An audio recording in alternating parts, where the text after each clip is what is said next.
Assalamualaikum warahmatullahi wabarakatuh. Waalaikumsalam. Nah, pada kesempatan kali ini kami akan melakukan wawancara atau lebih tepatnya diskusi ya mengenai pemberdayaan UMKM pasca COVID.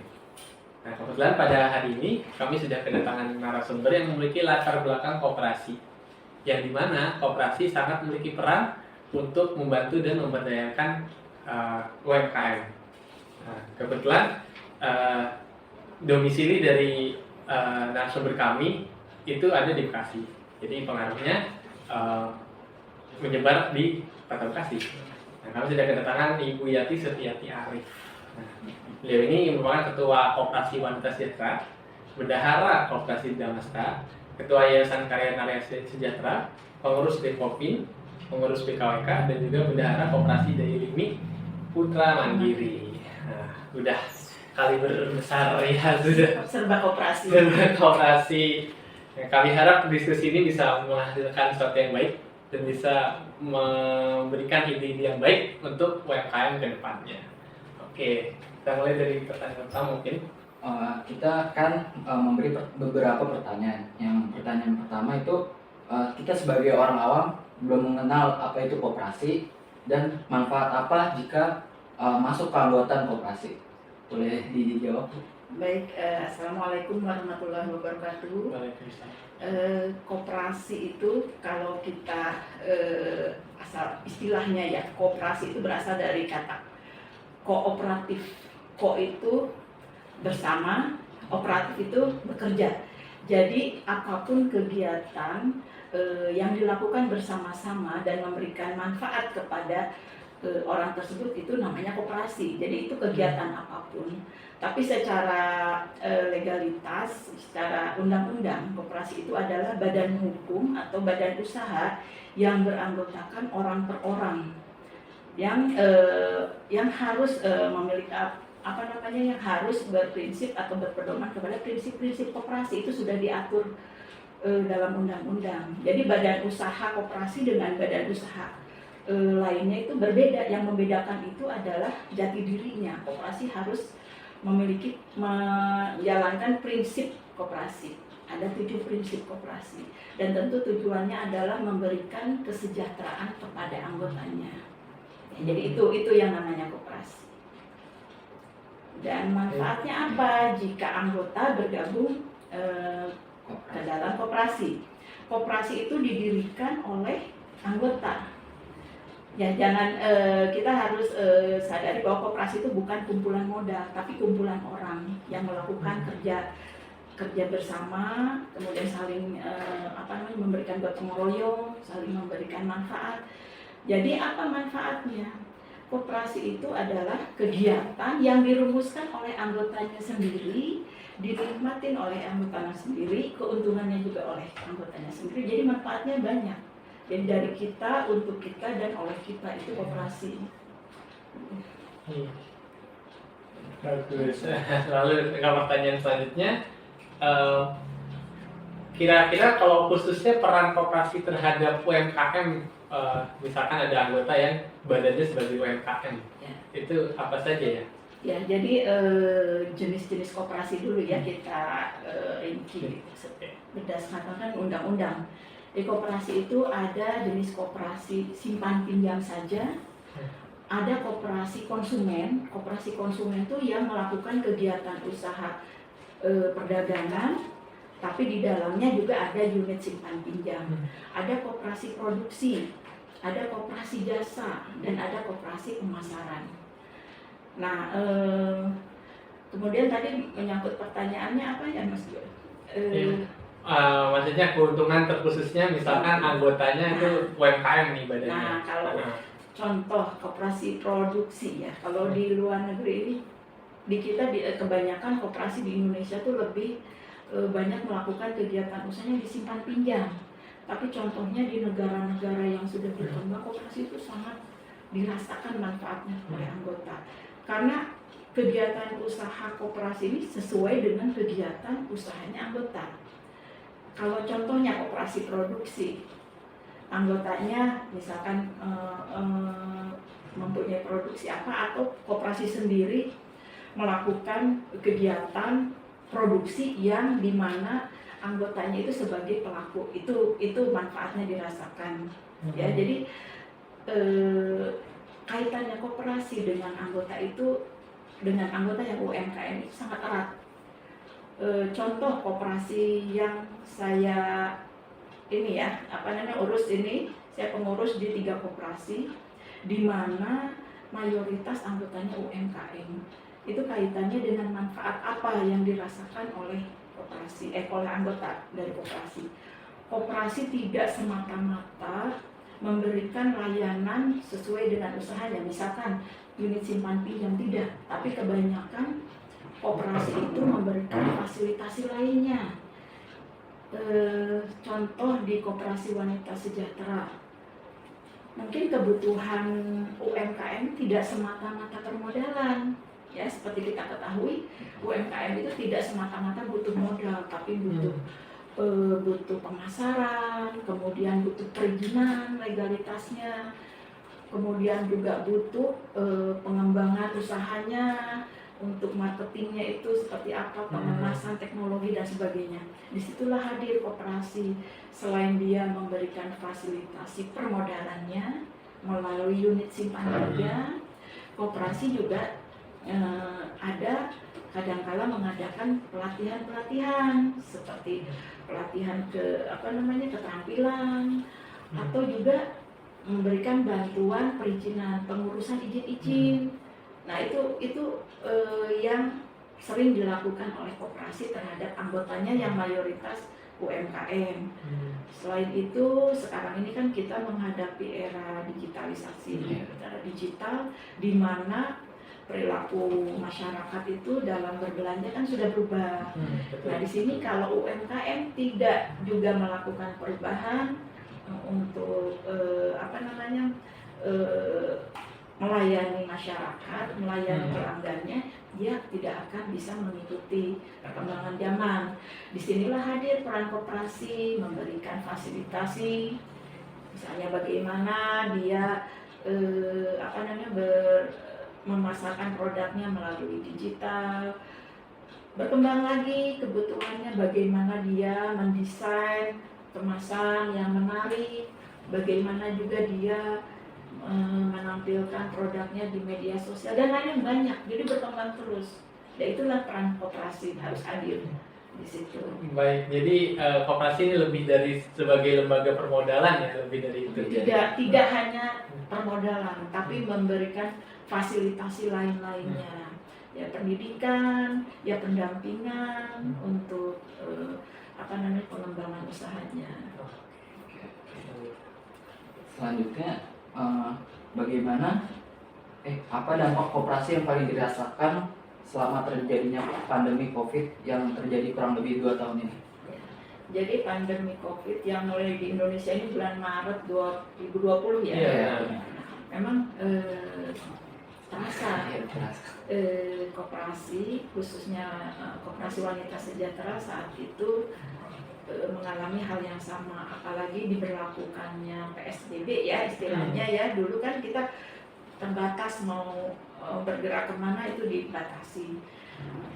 Tapi seorang pengelola koperasi ataupun seorang wirausaha harus punya ide kreatif, ya.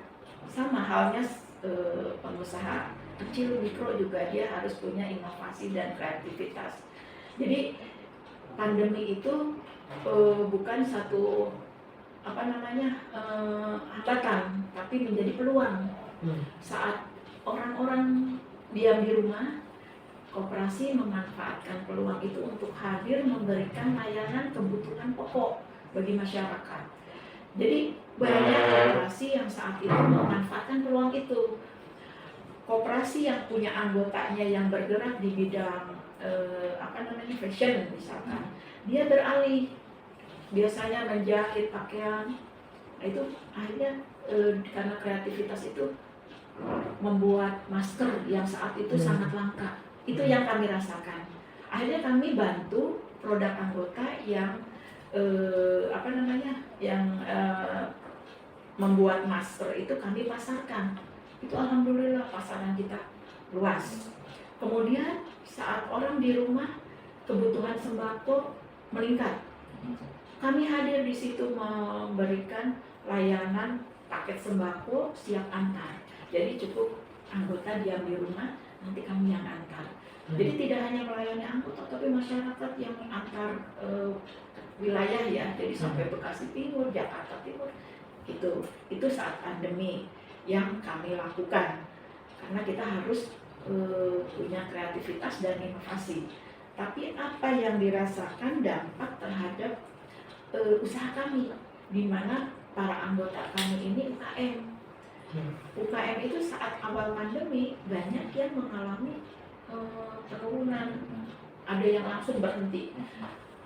Anggota kami tidak hanya UKM, tapi ada yang karyawan swasta yang diberhentikan PHK. Tentu itu imbasnya ke koperasi terasa. Jadi untuk unit simpan pinjam saat pandemi itu banyak yang minta penangguhan. Nah, penangguhan itu kan otomatis koperasi juga yang tadinya putarannya lancar tiba-tiba mandek. Tapi kami harus punya kreativitas, harus ada sumber dari sumber lain. Nah, disinilah yang tadi saya ceritakan. Jadi unit simpan pinjam, unit perdagangan, dua-duanya tetap jalan. Jadi yang dirasakan selama 2 tahun itu penundaan pembayaran pinjaman dari anggota itu lumayan besar. Jadi yang harusnya kita menerima lumayan tinggi, tiba-tiba separuhnya juga tidak. Itu. Dan itu dirasakan oleh semua ya teman-teman saya amati, para pengelola koperasi juga merasakan hal seperti itu. Namun alhamdulillahnya di sini peran pemerintah juga ada ya. Saat pandemi itu ada beberapa program pemerintah yang langsung bisa kami rasakan ya, khususnya bagi koperasi yang seperti kami terus beraktivitas di saat pandemi. Itu ada program namanya PEN, singkatannya saya lupa. Nah, itu bantuan pinjaman tanpa bunga selama 1 tahun.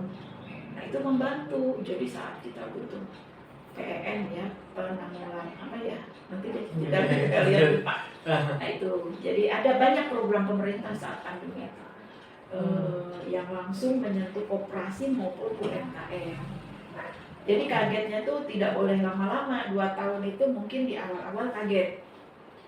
Jadi tidak hanya koperasi, tapi UKM juga. Tapi kalau bagi para pengusaha yang punya kreativitas, inovasi, dan bisa menangkap peluang, itu tidak berlama-lama, sebentar saja. Setelah itu mereka langsung banting setir. Ada yang usahanya awalnya travel agent, kan tidak ada perjalanan traveling, banting setir jadi bisnis di kuliner, karena dia memang ada hobi ya, jadi kuliner macam-macam. Ada yang tadinya tidak punya bisnis langsung bikin kuliner, karena saat itu kuliner sangat diminati dan sistemnya melalui itu ya, online. Jadi itu yang dirasakan selama 2 tahun. Jadi memang 2 tahun itu masa-masa yang sangat sulit ya untuk kita semua. Dan alhamdulillah juga sekarang kita lihat sudah mulai berkembang lagi ya. Sudah merangkak naik. Nah, bagaimana dengan UMKM di Bekasi? Kira-kira apakah mereka juga mengikuti tren, mengikut naik dan menghasilkan profit yang lebih tinggi lagi? Jadi kalau berdasarkan pandangan saya ya, mungkin ini juga saya sebagai pegiat koperasi, di mana UMKM itu juga adalah bagian dari anggota kami dan anggota teman-teman kami pengurus koperasi Kota Bekasi.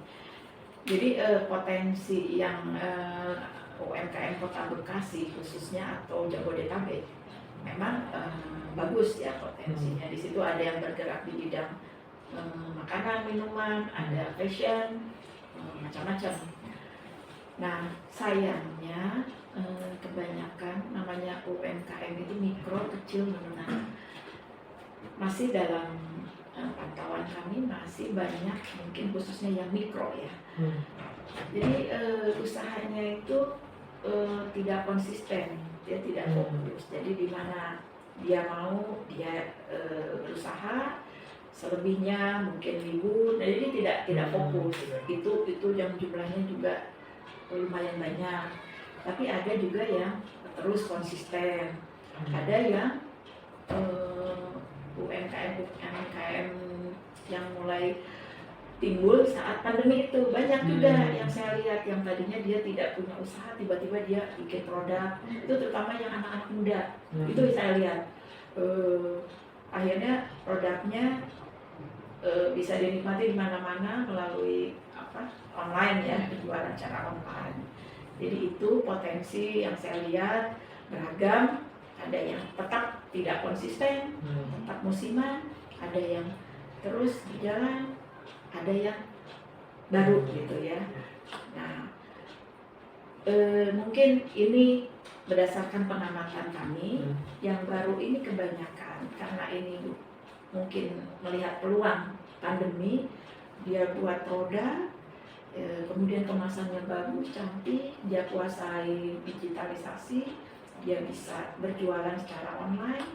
Hanya sayangnya mereka ini dari mikro dan yang baru ini masih saya lihat belum ada perizinan, belum mengurus perizinan, kemudian merek dagangnya juga belum diurus, hak patennya, dan mungkin masih banyak yang sebetulnya yang harusnya mereka tuh lengkapi ya izin-izinnya, kemudian hak patennya, mungkin juga dia bisa saja berkolaborasi dengan pihak ketiga tapi masih belum membuat satu perjanjian.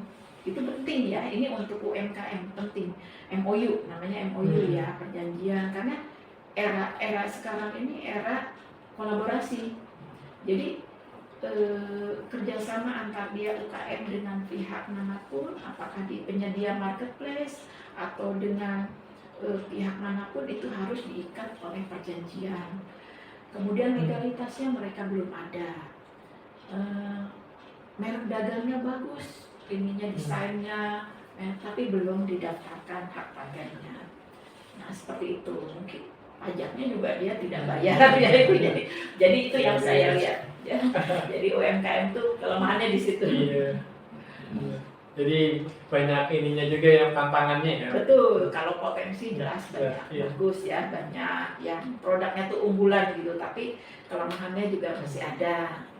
Oke. Baik. Tadi maaf Bu, kan saya juga punya UMKM nih. Untuk masalah perizinan saya juga belum ada sih kalau buat UMKM. Nah, itu bagaimana sih Bu cara membuat perizinan di UMKM itu? Nah, ya. Jadi yang dibutuhkan perizinan itu selain izin domisili ya NIB, kemudian nanti berkembang lagi ada kalau lebih besar lagi mungkin perlu notaris ya seperti halnya koperasi. Justru mengurus NPWP-nya juga penting. Nah, dengan memiliki perizinan koperasi UMKM ini bisa lebih mengembangkan lagi usahanya, mengembangkan usaha itu berarti kan misalkan dia keterbatasan permodalan, syukur-syukur dia bernaung di koperasi, tapi seandainya tidak mungkin ke perbankan, yaitu dibutuhkan izin-izin. Untuk mengurusnya itu tinggal datang ke Pemda Bekasi kalau misalnya domisili di Bekasi, jadi ke pemerintah daerah di situ ada. Bahkan setiap tahun itu ada program-program dari pemerintah itu memberikan izin-izin gratis kepada para UMKM. Jadi yang penting itu produksinya rutin, kemudian mungkin kalau produknya unggulan akan lebih diperhatikan lagi. Ya, jadi melalui pemerintah daerah. Iya Bu. Lalu untuk pertanyaan selanjutnya, di dalam koperasi ini ada kegiatan apa saja Bu yang diadakan untuk keanggotaan selain bagi hasil atau simpanan-simpanan yang diberikan setiap periode? Ya. Jadi kalau saya bicara koperasi wanita sejahtera ya, di mana koperasi ini jenis usahanya adalah koperasi konsumen. Kegiatan utama kami pertama perdagangan, yang kedua unit simpan pinjam. Jadi itu kegiatannya. Kemudian apa saja yang diberikan koperasi kepada anggota sebagai penerima manfaat ya. Koperasi seperti yang tadi saya sampaikan, hadir tidak semata-mata memberikan fasilitasi pembiayaan. Artinya tidak hanya memberikan modal pinjaman, tapi juga koperasi sebelum masa pandemi kami rutin mengadakan pendidikan. Ada pendidikan anggota, ada pelatihan keterampilan, itu gratis. Gratis itu semua koperasi yang danain, karena koperasi menyisihkan dana pendidikan yang berasal dari keuntungan, itu juga dana pendidikan itu gunanya untuk anggota juga. Jadi setiap ada kegiatan itu kita adakan secara gratis. Kemudian juga koperasi mulai tahun 2018 kita menyediakan khusus toko, di mana toko itu kita saat pembentukannya itu kita sediakan untuk anggota yang punya produk, silakan di situ gratis jual. Di situ tidak perlu bayar apa sih, kayak kalau di toko kan bayar sewa rak atau apa, tidak, gratis. Kemudian berkembang lagi setelah kita menggunakan kita berkembang, ada grup WA, kemudian menggunakan aplikasi, kita sediakan lagi lapak melalui online. Jadi baik offline maupun online. Itu bentuk kepedulian koperasi kepada anggotanya. Jadi bantuan permodalan, kemudian bantuan pengembangan SDM-nya, bantuan pemasaran, itu kita lakukan. Ya. Yang belum kami lakukan itu fasilitasi untuk pengurusan izin-izin. Jadi ada satu anggota kami yang memang butuh untuk ngurus ini bagaimana. Nah ini yang belum kita laksanakan. Seharusnya kami bantu nanti melalui dinas terkait, kita fasilitasi untuk pengurusan itu. Nah, itu. Mungkin ini pertanyaan dari pengusaha muda ya, calon pengusaha muda mungkin. Ya. Jadi kan seperti kita tahu dari diskusi ini, berarti banyak sekali fasilitas untuk UMKM gitu, mulai dari pelatihan, pendanaan, semuanya sebenarnya memiliki jalannya, ada jalannya. Menurut Ibu, modal dari dalam pengusaha muda ini apa sih yang harus dimiliki? Ya. Untuk jadi pengusaha itu kan harus ada syaratnya ya. Pertama kan tentu punya mimpi ya. Iya, Harus punya mimpi, visi. Itu nomor satu. Jadi kalau memang mimpi aja tidak ada, jangan dipaksakan jadi pengusaha. Ya, pengusaha itu mikro, kecil, menengah atau besar itu sama-sama pengusaha ya. Nah, pertama punya mimpi, kedua fokus, konsisten ya. Jadi jangan setengah-setengah. Jadi produksi sesuatu belum ini berhasil sudah berganti gitu. Jadi fokuslah, itu dulu fokus. Kemudian yang ketiga bertanggung jawab, ya, bertanggung jawab pada diri sendiri dan kepada orang lain. Nah, itu juga menjadi salah satu syarat. Banyak sebetulnya ya kalau ini ya, cuman ini yang saya alami. Kemudian yang keempat mungkin ini pengalaman gitu ya, harus pandai membaca peluang. Peluang itu di mana-mana ada. Saat pandemi itu peluang, ya. Jangan dikira pandemi itu mematikan usaha kita. Jadi semakin kita memperluas jaringan kita, pertemanan kita, atau pergaulan kita, itu di setiap itu ada peluang. Di setiap kita pertemuan itu peluang. Jadi jangan abaikan itu. Seorang pengusaha yang jeli, yang berhasil itu selalu jeli melihat peluang. Nah, itu yang keempat. Apalagi ya, yang kelima ya mungkin dia harus komit ya, komit gitu ya. Apa yang dia janjikan harus dia tepati. Punya keahlian juga, harus terus mau belajar. Ya, jadi itu mungkin masih banyak sih sebetulnya syaratnya. Dan itu mungkin banyak yang orang tuh tidak sadar, mungkin yang termasuk anak-anak muda itu, saya ini sebenarnya pantasnya jadi pengusaha atau hanya jadi pegawai saja. Pengusaha itu biasanya tidak cepat puas, dia itu berani mengambil risiko. Beda dengan orang yang hanya ingin menjadi pegawai saja, dia di zona nyaman nih. Pokoknya duduk, datang, kerja itu, yang kerja itu saja, nanti setiap bulan akan mendapatkan imbalan. Tapi pengusaha tidak, dia tuh tidak bisa hanya mengerjakan sesuatu yang itu saja, dia tuh akan terus berkembang, wawasannya, berpikirannya akan terus berkembang. Jadi itu karakter seorang pengusaha, tidak cepat puas. Ya, banyak lagi, pokoknya yang tidak dimiliki ini akan terlihat nanti, terutama untuk generasi muda. Mungkin masih sekarang belum ketahuan ya. Tapi kalau orang tersebut tidak pernah puas dengan dan memanage waktu, biasanya saya tidak betah kalau duduk berlama-lama, itu waktu banyak terbuang, tidak ada pekerjaan apa-apa. Nah itu biasanya dia langsung memilih untuk menjadi pengusaha atau mengerjakan sesuatu yang tidak monoton. Itu kira-kira seperti itu ya kalau menurut pengalaman yang saya rasakan. Jadi semua setiap jam itu buat itu berguna, dia akan menghitung. Dia tidak bisa monoton setiap saat mengerjakan ya itu lagi. Seorang pengusaha akan terus berinovasi, berkreativitas. Jadi seperti itu. Ya.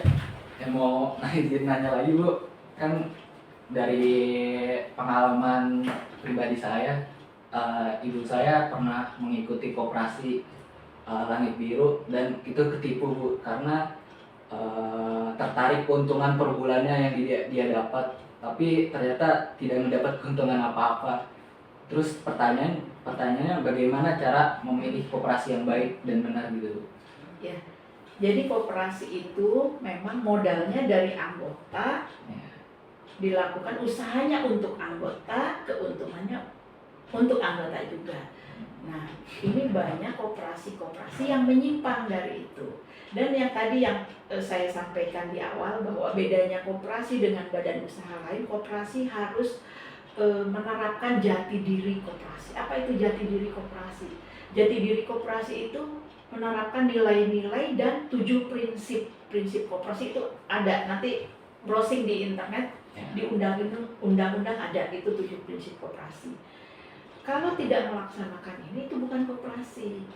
Nah, inilah contohnya koperasi yang memang abal-abal ya. Banyak koperasi yang kerjanya mencari dana dari luar, dari bukan anggota, atau dia memberikan pelayanannya ke bukan anggota.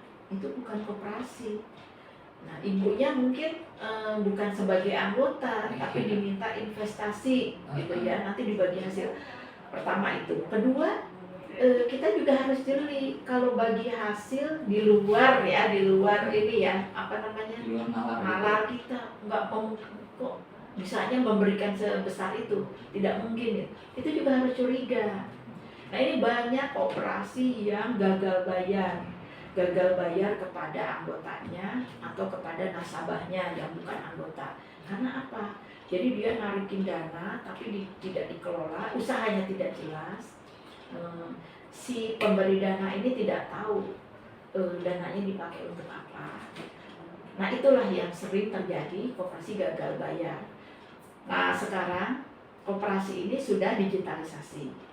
Artinya dia transparan dalam hal pelaporan. Anggota ini harus jeli kalau koperasi ini itu kelihatan kan dari modal sendiri, kemudian modal dari luar, komposisinya berapa. Kalau modal sendiri itu dari simpanan pokok wajib, ya.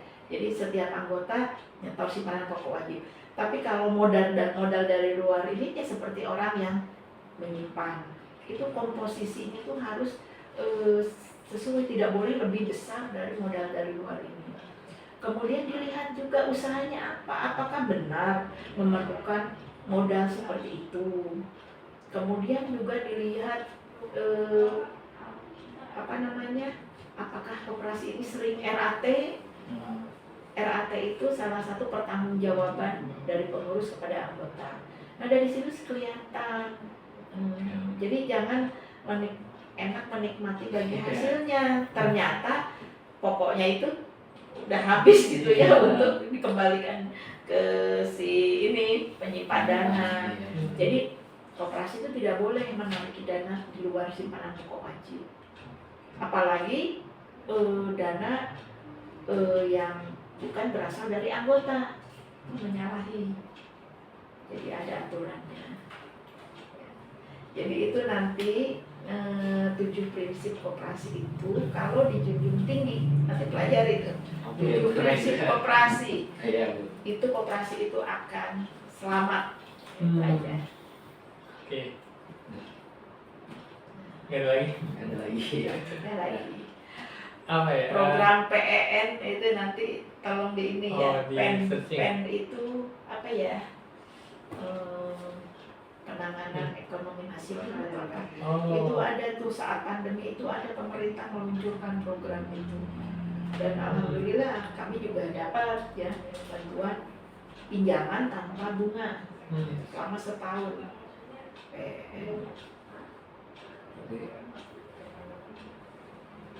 Berarti istilahnya disalurkan melalui koperasi dan koperasi akhirnya menyalurkan kembali ke ini. Tergantung kegiatannya apa saat itu. Kalau waktu ini yang PN.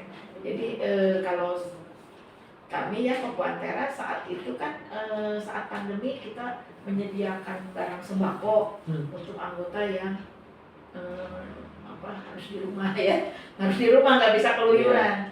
Jadi kita sampai menyewa gudang, kita nyetok beras, gula itu sampai penjualan kami saat itu 53 ton beras, terus minyak. Tapi terhenti setelah Lebaran. Kemudian begitu setelah Lebaran ada dana bansos itu datang. Nah itu kita mulai kesulitan menjual. Tapi saat dari mulai Maret sampai Mei sebelum Lebaran itu penjualan kita besar. Nah itulah yang saya sebutkan, manfaatkan peluang itu di mana-mana ada. Jadi jangan menunda. Wah ini peluang tapi nanti aja dah bulan depan. Itu udah nggak ada lagi, udah berbeda lagi kondisinya. Nah itu karena beranilah kita namanya seorang pengusaha itu harus berani mengambil resiko. Boleh hitung-hitungan bisnis plan itu perlu. Kalau yang pengusaha muda yang berhasil itu ya antara bisnis plan dengan implementasi itu sejalan. Tapi kalau pengusaha yang terlalu berani tanpa hitung-hitungan itu yang resikonya besar banget ya. Ujung-ujungnya bangkrut, di penjara gitu ya, itu banyak ya. Tapi kalau bisa antara bisnis plan dengan implementasi itu sedang sejalan. Itu peluang itu setiap saat ada, jangan tunda. Alhamdulillah waktu pandemi itu buat kami malah makin sibuk. Bukannya kita diam di rumah, walaupun kita pertama karena takut ada ditegur pemerintah, buka sampai jam 2. Lama-lama bandel, sampai jam 3, ya udah seperti biasa. Tapi kita distribusi barang. Nah, ada Mas Eri dulu yang antar-antar barang.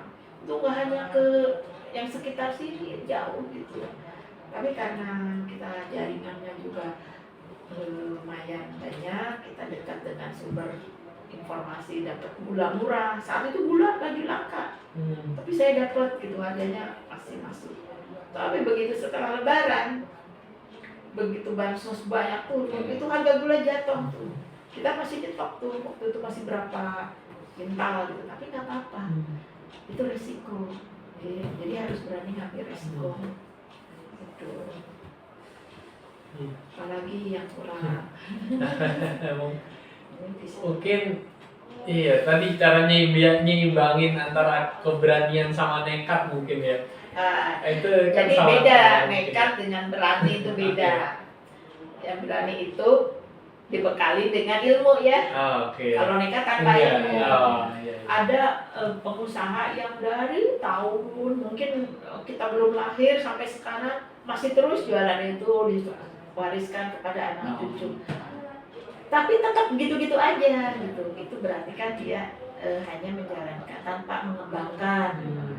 Tapi ada yang melihat peluang ini bisa dikembangkan, yang baru, pengusaha baru, tapi karena dia pintar itu ya buat bisnis plan-nya, kemudian berinovasi, kemudian itu karena sudah dibekali ilmu. Banyak yang langsung berhasil melesat macam-macam. Tapi beda antara berani dan nekat, beda. Jadi sekali lagi mungkin namanya modal itu bukan satu-satunya syarat, atau uang ya, uang itu bukan satu-satunya kebutuhan. Kalau saya dulu sering kalau di ini ya lagi sosialisasi untuk jadi pengusaha sukses itu apa saja yang diperhatikan, saya kuncinya 5M. Ya, ini rumus nih 5M.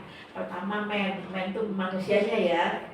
Ya itu harus punya karakter yang tadi saya sebutkan.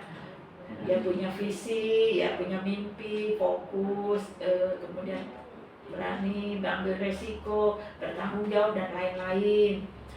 Kedua, kalau money ya, money saya nggak akan taruh di nomor 2. Mungkin jadi money, management, terus marketing, terus mesin itu teknologi ya. Jadi manajemennya, terus termasuk di situ kegiatan apa yang akan dilakukan, itu juga penting. Kemudian permodalan, yang ketiga, modal itu tidak mesti harus modal dari sendiri. Sekarang bisa bekerja sama dengan pihak ketiga, atau bisa kerjasama dengan sesama teman. Jadi modal tuh jangan selalu kita punya pikiran harus dari bank, tidak, macam-macam dari mana. Kalau usaha itu udah jalan, pribadi atau perorangan yang punya uang tuh berani berinvestasi di situ kalau kelihatan usaha itu bagus.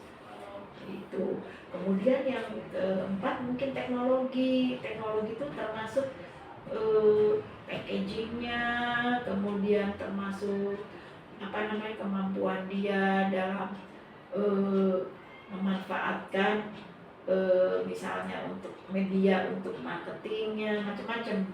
Dan terakhir marketing itu ya itu yang justru penting banget. Produksi tanpa pemasaran. Jadi kalau saya kuncinya 5M itu gitu. Jadi pengusaha sukses itu teori, tapi prakteknya itu kembali ke diri kita. Jadi mungkin ini pertanyaan terakhir ya. Dari tadi kan kita membahas bagaimana untuk memberdayakan UMKM gitu dan kondisinya. Nah, bagaimana dengan pemberdaya itu sendiri, orang-orang yang menjadi yang mendidik UMKM tadi untuk menjadi UMKM lebih maju. Nah, kira-kira ada pesan nggak dari Ibu kepada orang yang ingin memberdayakan tadi? Apakah kita berdaya gitu? Ingin menjadi istilahnya pengajar gitu. Oh ya baik. Ya. Jadi gini, selama ini koperasi selalu berkolaborasi ya. Jadi peningkatan SDM anggota yang notabene anggota ini adalah UMKM dilakukan oleh koperasi bekerja sama dengan beberapa pihak. Khusus untuk pendidikan anggota, ini ada pendidikan anggota sifatnya wajib. Koperasi melalui pengurusnya ini ada kita memiliki 3 orang pemandu untuk pendidikan anggota yang bersertifikasi. Ada saya, Bu Iin, Bu Teti ya contohnya. Dan beberapa koperasi lain juga di Kota Bekasi pada umumnya memiliki SDM yang sudah bersertifikasi pemandu. Nah itu dilakukan sendiri. Namun untuk beberapa pelatihan keterampilan tentu kita harus bekerja sama dengan ahlinya yang kompeten.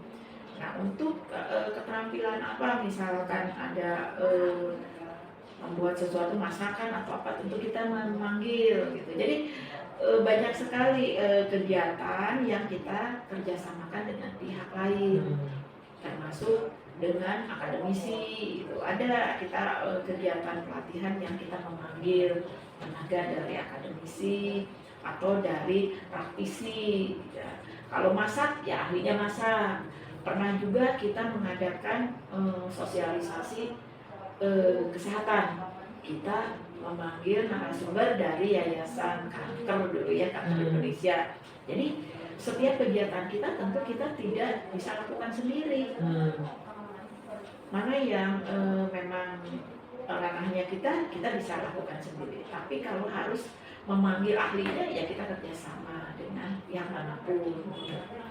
Tapi sejauh ini setiap kegiatan, baik itu kegiatan pengadaan barang, pelatihan maupun apapun kegiatan yang dilakukan koperasi, selalu saya memberikan prioritas kepada anggota dulu. Karena di kalangan anggota itu banyak profesi yang mereka geluti ya. Maksudnya anggota itu banyak yang memiliki keahlian. Sebelum kita bekerja sama dengan pihak lain, kita dulu manfaatkan dulu anggota. Ada anggota yang ahli di bidang kesehatan. Anggota kita macam-macam. Ada profesi guru, ada dari sarjana hukum pengacara, ada dokter, ada bidan, macam-macam. Nah itu mereka kita manfaatkan dulu. Kecuali kalau mereka tidak bersedia, baru kita memanggil dari pihak lain. Jadi peluangnya banyak ya bagi anggota yang memiliki keahlian, ya kita manfaatkan gitu untuk berbagi wawasan dengan anggota lainnya. Oke, berarti koperasi juga sebagai wadah untuk saling berkolaborasi ya, bantu satu sama lain. Oke, baik. Tadi ini memang diskusi yang sangat banyak ilmunya, alhamdulillah. Semoga kita semua bisa mendapatkan hal baiknya dari diskusi kali ini, dan mungkin suatu saat nanti penonton dari video ini bisa menjadi pengusaha yang baik. Oke, sekian dari kami. Assalamualaikum warahmatullahi wabarakatuh.